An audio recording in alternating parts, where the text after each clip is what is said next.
உங்களுக்கு hair fall இருக்கா? அப்பனா பேனிக் ஆகாதீங்க.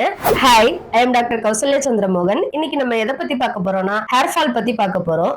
ஹேர் ஃபால்ங்கிறது ஒரு நார்மல் தான். டெய்லியும் ஒரு 50 to 100 ஹேர் வந்து லாஸ் ஆகுறது இட்ஸ் குவைட் நார்மல். அதையும் தாண்டி உங்களுக்கு ஹேர் ஃபால் இருக்கிற மாதிரி தோணுச்சு, இல்ல ஒரு கிளம்ஸ் ஆஃப் ஹேர் வந்து ரொம்ப லாஸ் ஆகுற மாதிரி இருக்கு, ஹேரோட வால்யூம் கம்மியாகிற மாதிரி ஃபீல் ஆகுது அப்படின்னா தட்ஸ் நாட் நார்மல். ஃபர்ஸ்ட் எதனால ஹேர் ஃபால் ஆகுதுங்கிறத நம்ம ஃபைண்ட் அவுட் பண்ணாதான் அதுக்கான ட்ரீட்மெண்ட்டை நம்ம எடுக்க முடியும். உங்களுக்கு ஸ்ட்ரெஸ்னால ஹேர் ஃபால் ஆகுதா, இல்ல ஸ்லீப்பிங் டிஸ்டர்பன்ஸ் எதுவும் இருக்கு அப்படின்னு நீங்க ஃபீல் பண்றீங்களா? அதுவும் இல்ல தைராய்டு, பிசிஓஎஸ் அந்த மாதிரி எதுவும் பிரச்சனை இருக்கா, இல்ல போஸ்ட் டெலிவரி சேஞ்சஸ் எதுவும் நடந்திருக்கா அப்படிங்கறத நம்ம ஃபைண்ட் அவுட் பண்ணாதான் அதுக்கு கரெக்டான ரெமெடியை நம்ம கொடுக்க முடியும். Most people ask me, doctor நான் என்ன ஆயில் யூஸ் பண்ணலாம், இல்ல என்ன சீரம் தான் யூஸ் பண்ணலாம், இல்ல ஷாம்புல ஏதாவது சேஞ்சஸ் கொண்டுட்டு வரணுமா அந்த மாதிரிலாம் கேக்குறீங்க.